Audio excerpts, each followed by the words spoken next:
সংযুক্ত আরব আমিরাতে বসবাসকারী প্রবাসীরা বাংলাদেশ এয়ারলাইন্সের টিকিটের অতিরিক্ত মূল্য বৃদ্ধি বন্ধ করার দাবি জানিয়েছেন। প্রতি বছরের মতো দেশে ফিরে ছুটি ও উৎসবের আনন্দ উপভোগ করতে চাওয়ার সময়ে টিকিটের মূল্য বৃদ্ধির কারণে অনেক প্রবাসীর জন্য ভ্রমণ কঠিন হয়ে উঠছে।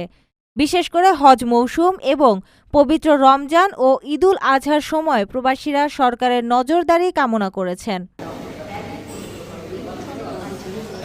আমিরাতের আল আইনে নিবন্ধিত বাংলাদেশি ট্রাভেল এজেন্সিগুলো শীতকাল, রমজান ও ঈদে ভালো ব্যবসার আশা রাখলেও টিকিটের মূল্য বৃদ্ধির কারণে ভ্রমণ চাহিদা কমে গেছে।